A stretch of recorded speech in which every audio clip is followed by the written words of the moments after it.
Hello and welcome to the Big Time Strength Podcast, a podcast featuring small school strength coaches making the big time where they're at. I am your host, Gage Rozier. I appreciate you tuning in, and I hope you enjoyed today's episode. Hey guys, this week I'm excited to bring to you Coach Brian Ciolek at Avila University in Kansas City. Avila is an NAIA institution, and there at Avila, Coach is working with 14 varsity sports and over 350 athletes with just himself. He has no staff, no interns. He's doing it all himself. So he's a very bright guy. He's doing a lot of awesome things with Excel as far as tracking information, giving the athletes instant feedback on their progress over their 4 years there at Avila with him. Very bright guy, and his Excel stuff is awesome. So we get into that quite a bit, as well as some of his training philosophies, some of the methods he's used in programming, and also kind of what he's focused on learning on this next year as a coach. I really appreciate Coach coming on because it's a busy time. As you guys know, we're in fall preseason, and he worked with me on working around schedules and taking time out of his day to do this. I really appreciate it. So, guys, as always, if you're enjoying the show, please subscribe. Leave us a comment. All of our information will be in the show notes, so please send us an email. Hit us up on the social media if you got someone who you want on the show, or information or anything that you think we need to know about. Let us know. So, all right. Hope you enjoy the show. Here's Coach Brian Ciolek. Thanks. Hey, Coach Ciolek, I really appreciate you coming on the Big Time Strength Podcast, especially right now when we're kicking off fall preseason, and I know you got a lot going on, so it's awesome that you're spending some time with us. And why don't you get us started by just sharing a little bit of your background and what you got going on there at Avila University? Sure. Thank you for having me, by the way. This is a really honor to be on the show with you. I'm starting my 5th year at Avila University. Before that, I was the strength conditioning coach at Park University for 5 years also. We are a NAIA level institution. We just recently switched over to the KCAC conference from the Heart of America conference, so we're going through some new shifts with that. I have a 1,700 square foot weight room with 12 racks. I train all 350 athletes at 14 varsity sports, and I'm a one-man show. I don't have a graduate assistant. I don't use interns because I feel like I need to provide more to the intern than what I get out of them, and so I don't feel like I can dedicate enough to them. I just try to do everything on my own. So it's a nice challenge, but that's okay. I like it here. Yeah, that's definitely a lot of challenges within there. And I also see you also are a faculty member, right? Let's talk a little bit about that before we get rolling about, I believe Avila's kickstarting a master's program in kinesiology. What's your role there? Yeah, so kind of a quick little history. I got into adjunct faculty position at Park University, and when this job came open, they were looking for someone who could teach 2 courses a semester. I'm a non-tenured path, but I am available for promotion, and so it creates a lot of job security because I'm actually directly report to the Dean of Sciences, but then I provide all strength conditioning services for athletics, and so for the most part, as long as I keep the Dean of Sciences and happy, that's really a good thing. I'd say that my compensation is probably higher than the average strength coach because I am a faculty member, and I think it's a very good job security-based position. So I teach right now, it's 4 undergrad courses a year, and then starting this coming year, it'll be 4 undergrad courses, but we're doing a 4+1 to where your senior level grad course or senior level undergrad courses count towards your master's, and I will teach a 400 level class with that will count towards master's also. So technically it counts as a grad course. Well, that's interesting because I know a lot of coaches, especially at our level, are asked to do that, and I know you do a really good job in that role. So I kind of just want to get an idea of kind of what that looked like, and you got a lot going on. So, but with that, I mean, you are a one-man show. You're doing all that. So you got to be efficient, right? So what are some of the favorite resources you have for optimizing productivity, training, data management, whatever it might be? Yeah, so I will throw this out that on top of being a one-man show, I do not have a budget, meaning there is no budget line. And so everything that I do has to be free. I can't, I don't have a management system. We don't have tablets on our racks or anything like that. So I'm a huge fan of Excel, like most of us. I have built out a whole bunch of files. Each of my athletes is given a new Excel file every year that I keep changing each year and modifying. And what that does is it tracks their 4-year progress. But the reason why I like it is that it gives them the ability to track it whether they're here on campus or whether they go back home, because most of our athletes are actually not from the Kansas City area. And so it gets them used to tracking their workouts consistently throughout the entire 4-year process. The entire file calculates anything from estimated 1RMs. It will calculate their APRE lift for that day based upon that last 1RM. It calculates their lowest lift versus their high lift as a percentage of improvement over the 4 years. It takes all of those. I categorize each of my lifts into 4 different categories, which is bilateral level change, unilateral level change, push and pulls, and then Olympic lifts. And each of those is graphed at the top of the Excel file to where it will show a trending line over, we'll say, 8 different bilateral level changing lifts. It'll trend a plotted pink line that will show them that they are actually improving over time. And I think that graphical representation shows, oh, hey, look, this is actually really is paying off for me. And it focuses them on the process of the long-term goals instead of those short little, I'm just trying to get this one lift in today. So being able to have all that in Excel is really great. I'm one of the few strength coaches, I've only heard of one other one that does allow cell phones in their weight room. Since I don't have tablets, that is a way for them to track their workouts right there on the spot. We're going to go, the other strength coach, I can't remember his name right now, but the other one who uses a cell phone, he has them actually videotape each other lifting and uses it as a third person feedback loop so that they can see whether it's proper technique. So we're going to start doing that also so that the athletes are actually becoming more of a coach. Therefore, if they understand the lift that well, if they can coach it, they can probably perform it better. So we're using our actual cell phones for that purpose. And then once again, when they go home, they're used to using their cell phones already for data tracking. So it makes monitoring it, it makes monitoring the workouts at home a lot more successful because of that. We also use a GPS app on their phones that's free called Strava. It's a way for us to track their conditioning workouts because I can physically see what they actually did on the field and where they did it throughout the world. And so it re-enhances that entire accountability to actually performing that. So those are all little, like I said, free things that we use, but it makes it to where the athletes are doing the actual data tracking. I'm not doing any type of inputting of information. So it makes my life a little bit easier.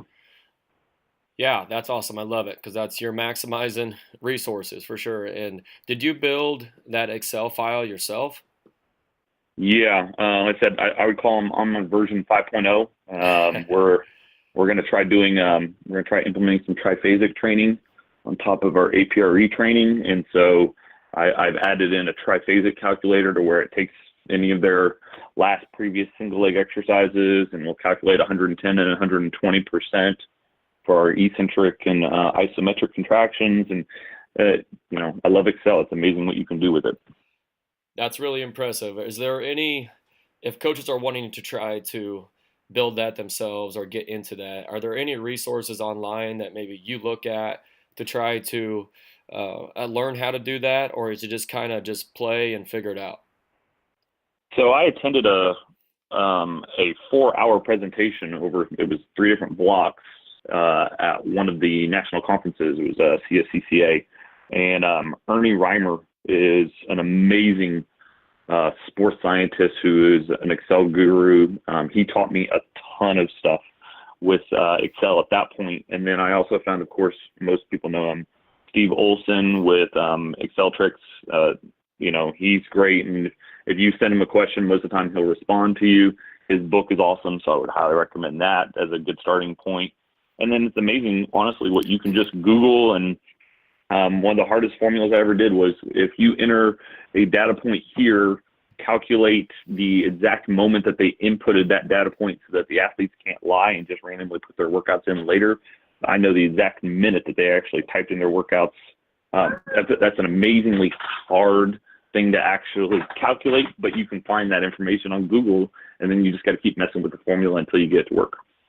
That's awesome. That's really impressive. So, all right, let's talk about team camaraderie. That's one of our big jobs is keeping that team culture and developing leaders. So, what are some of the ways that you're doing that? Yeah. So when I was considering things I wanted to discuss, one of the resources that I really like is proactive coaching. They have a whole bunch of booklets that you can buy both digitally and paperback. I just bought the digitals, and the entire thing is like 60 pages. And what we did with our football team was once our coaches assigned a leadership committee or council, I was able to meet with them every week, and we were able to go through 15 pages. 15 pages of assigned reading is not that hard for anybody, and it was amazing how much information they actually got out of it. It was a really nice way to do a guided development in leadership. That's where we created our team standards instead of team rules, which I think is way better to hold people accountable to. And it's more about this is the direction we're going versus this is something that we're getting punished for. I think that's a really great resource as a starting point, and it really also created a lot of ownership on their part that they like to actually take with that. I'll be checking that out because I've been searching for something like that and something that's just kind of laid out for you where you can guide them through it. We tried to do something similar here with Jewel this summer. It worked really well. It was just kind of just making up as we go. But so I'm going to check that out. That's a great resource. Sounds like. How about Yeah, definitely. How about some toughest hurdles? I know you got a lot of hurdles there at Avila with being the one man show, and I believe your weight room's on the second floor, if I'm not mistaken. So I'm sure that has some problems with that. So let's talk about some hurdles you faced and how you overcome them. Yeah.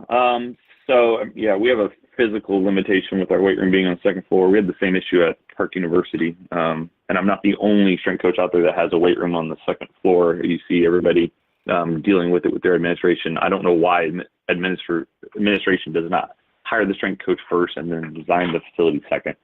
But we're in a major problem right now where we're trying to figure out what is the best way to have our floor reinforced to still allow our athletes to lift heavy and be strong. And I would say the good part is that I did a major focused effort when I came to Avila, really getting the coaches on my side, which is really helpful. Therefore, they are championing a lot of the stuff that I'm requesting. So when it comes to facility issues, they're like, we have to have our weight room still. So they're going to go back to the administration and say, hey, this is something that's become so integral to our system, we cannot lose that. When it comes to equipment, since I don't have budget, anything that's new, I have to go to my coaches and ask them to buy stuff out of their budget for our weight room. So I have to be able to justify the usage of that equipment to their sport. And sometimes I'm having to go to multiple coaches. We decided to implement Indian clubs with all of our upper body athletes for internal and external rotation. And I had to go to volleyball and baseball and softball to get them each to buy 3 pairs so that we would have enough that all the athletes in the weight room at any given point would get to use it. Now the athletes love it and there's no problem. But fostering that environment with my coaches has been a huge help. It's something I have to constantly nurture, and when I go by and talk to them, I make sure that, I'm not talking about weightlifting and stuff. I'm talking about, hey, how's your kids, soccer coach, how's your club team doing? Making sure that they realize that I view them as another human and not just a sports coach. And so I'd say probably my biggest issues are the lack of financials, the facility. We have a good size facility. I'm not complaining about that at all. And then I just have to make sure that I don't burn out or that I don't miss time with my kids. So being a one-man show, that makes that a challenge. Yeah, that relationship with the sport coach, it's more I've been in the business and I'm super young, is extremely important, I found. If you have them on your side, so much more can be accomplished, because when you start asking for stuff, you're not just the strength coach that one gets done. And when every sport coach is there backing you up, and I think a lot more likely you're going to get the stuff done that you want. So that's pretty awesome. All right, so let's talk about a little about training. Why don't you describe kind of what's your training philosophy? How are you training your athletes there at Avila? Yeah, so I still have to take a pretty broad shotgun approach to a whole bunch of my athletes, just because, once again, one man show. I had the football coach at one point wanting me to write all of these position specific workouts, and I told him, I was like, I am willing to do it, but you just asked me to write 6 more workouts on top of the 14 that I already write for all the other sports, and they quickly backed off, realizing that's too much load on me. So I write a general program for each sport, and then I individually progress or regress the athlete based upon what I think they're capable of doing. So, for example, I love Olympic lifting. You know, if that was my philosophy, I would say I'm an Olympic lifting based coach. But we don't snatch most of the time because most of my athletes are so poor in their overhead squat. This last year, I knew that some of my football players were good in overhead squat positions, and I allowed them to start snatching. So I had 2 different exercises, but to me, they still both fit in the same overall program design of what I was trying to achieve. So that wasn't too bad. We've been using APRE now for about 4 years. Based off of Dr. Brian Mann's ebook.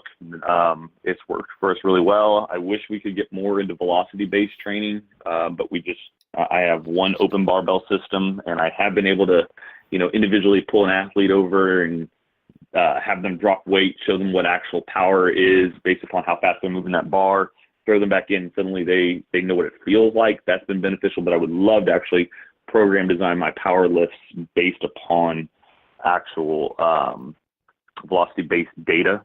That would be nice long-term. In general, my biggest thing is I really want durability. Durability is first, performance is second, because there's a reason that the coach brought them into this school, and I want my volleyball coach to have her starting 6 players on the field, or football starting 11 for one side of the field. And so if those people are there, the coach is happy. If they're less likely to become injured, or if their injury will be, it's not as severe. It's a level 1 ankle sprain versus a level 2 or 3. They're going to come back faster. The coach is going to be happy. And so I am, yes, still focused on making sure that my coach is happy, because in the end, if they are not happy, they will complain to administration, and I will slowly start to lose some of my teams. And I don't want that. I want to keep my athletes in the weight room. So durability is first, performance enhancement is second. So you mentioned APRE there. Are there any other programming methods you've used that you really like, that are simple, that maybe other coaches could implement? I do. And I think it was Greg Hoff that was talking about, all the different periodization terminologies are really just the same thing, just rephrased. Right. I think I would describe it as I do a within workout or within exercise undulating periodization, to where we are constantly modifying the weight and reps on a given and specific exercise. A forward lunge, every single set is a modified undulation of reps and weight. I like that on top of my APRE, but like I said, some of that's going to phase out as we try to implement triphasic instead, at least for our strength phases. I think, in the end, I had a guy from Midland once. I think he's at Texas Wesleyan. He contacted me. He's like, will you take a look at my workout and tell me what you think? And he sent it to me, and I have no idea how the poor guy got it done in an hour and a half or an hour even. But I told him, I was like, if this fits and you can scientifically justify it, and it's not hurting your athletes, then it looks good to me. I'm not going to sit there and try to overanalyze that program, because it's what works. We don't do enough dumbbell work at Avila, because I only have one set of dumbbells in 5-pound increments. So we're almost exclusively on the bars. Some people might not say that's correct. Well, it's an equipment and space issue. For me to keep 4 guys at each rack means I can hold 48 guys in my weight room at one time. That works for me. So, I don't think that, as long as you can explain what you're doing with a scientific basis, and my athletes know that I'm always about science. I joke with them whenever they try to say they want to perform something, like, give me a scientific reason. It helps that I teach those courses, so they know that I'm bringing stuff from the classroom directly into the weight room. And so in the end, I can always justify, also for me, from a liability standpoint, I can always defend myself in court and say, I did this based on best practices, based on scientific knowledge. I think it's a great point. I think a lot of coaches, unfortunately, are very quick to judge another guy's program based on what they see on social media or something, but have no idea what the context is around that. And I think that happens, unfortunately, way too much. And I think it's a great point. As long as you can defend it, I mean, it's got to make sense, especially with, there's been a lot of stuff recently in the media, and just a story with Maryland recently that you got to be doing stuff that makes sense and is not, you got to be able to defend it. Like you said, liability wise, that's a huge thing. So it seems like you got it. Yeah, you really got it thought through there. It's awesome. So, all right. So what are you excited about learning next? I know you're a learner. You said you like the science side of it. So what are you excited about learning on and improving on this next year as a coach? Like I said, my big goal this year is I saw Cal Dietz speak at CSCCA back in May. I had not bought his book, to be fair. I wish I could say I was supporting him in that way, because I wanted to be able to support all strength coaches in their endeavors. I have not bought his book, but he provided such a great explanation in 1 hour away for me to finally implement that into my system, to where, once again, I'm still working with what I think is appropriate with my facilities. And so there's going to be definitely a learning curve to it. I can't do everything exactly, so there's going to be a lot of modifications. I might be the only person trying to combine APRE and triphasic in the same program design model. But I'm really excited to see what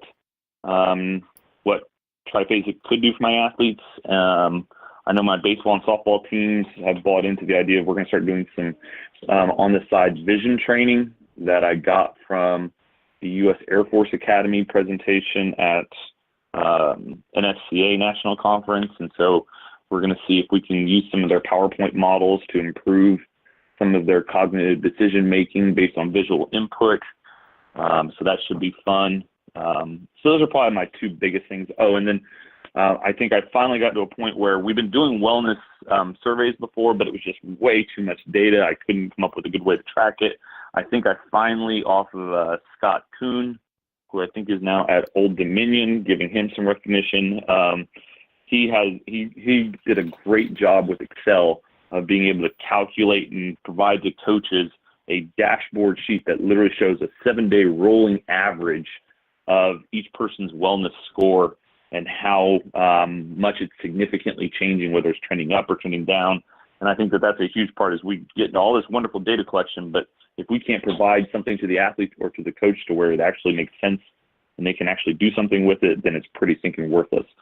So in this case, I think I finally got to a point I'm testing out with my volleyball this year, the ability to do a wellness questionnaire and provide that coach with, hey, this person is starting to drop, and either I need to modify my workouts or we need to come up with a good intervention to help get them trending in the right direction. Well, that's interesting. What are some of those questions you're asking on that wellness survey, if you don't mind sharing?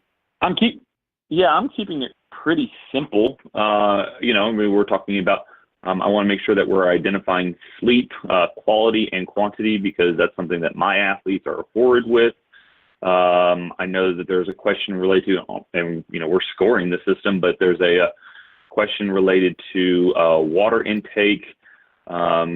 We're looking for just general soreness, so that we're trying to get them to start paying attention to their bodies and doing almost a type of perceived exertion on their bodies. Scott got to where he was calculating, workload of practices versus workload of games, and comparing that to what coaches' expectations are. I'm not getting into that. My question survey is like 10 questions, so it's pretty short and sweet, because I don't want to overload the athlete to where they're not willing to do it. They got it set up to where it's a reminder that pops up on their phone. The link to the survey, we use Excel form, which is pretty much the same as Google form now. It automatically takes them straight to it. It's a mobile version of the survey, so it looks nice and easy. 2 drop-down questions, type in a date, answer 10 questions, and go on your merry way. So you have that sent to them in the morning then, or is it post-workout? So Right now, I am just experimenting with leaving it open to, I've told them to put it into their calendar or in their to-do list with a repeating reminder so that it pops up directly on their phone. I have not gotten to a decision on if it matters what time of day yet. I just told them I want it at the same time of day. Gotcha. Probably most of them will do it upon waking, which is, I think, was the general suggestion, but I'm not going to make it to where I'm holding them to an exact number with that. Long term, I would love to get into measuring some heart rate stuff with it too, but I don't trust them to measure their resting heart rates in the morning yet. Right. Well, that's awesome. I'm going to look into that, Coach. So, all right, Coach, I want to get you out of here. I know you're super busy right now with preseason kicking off. So let's start our finisher. 5 quick questions, and then we'll get you out of here. Sound good? Sounds great. All right. What's your favorite office snack? Turkey jerky. Turkey jerky. Nice. All right. Favorite caffeine source? Rockstar Revolt, because it's 240 milligrams of caffeine. It's the highest one out there. You might look into the Bangs. I started getting on those a little bit, and they're about up there too, unfortunately. Favorite workout? Yeah, exactly. Favorite workout playlist? Anything with Rage Against the Machine. Nice. I like it. All right, 15 minutes to train. What are you doing yourself? Overhead squat. That's something that I have never gotten into. I love it. Yeah. All right, last one. Small school coach who was killing it and deserves a shout out. Coach Raz down at Weber International. I always said I wanted to be the best NAI level strength coach, and then I saw what he was doing, and I'm like, yeah, I want to be the second best now, because that man is what he has done. You know, he's what Coach Alejo is saying. We need to get to administration level. He somehow figured out how to get that done at an NAI level institution. He is amazing. Where's he at again? It's Weber International University in Florida. Okay, awesome. Perfect. All right, Coach, this is great. I am going to put all your contact info in the show notes. Is there any way you prefer to be contacted if guys want to reach out? I have no preference. I want to help out as many fellow strength coaches as possible, so anything works for me. Awesome. Well, again, Coach, it's been great. I appreciate you coming on the Big Time Strength Podcast. Good luck this fall, and take care. Thank you.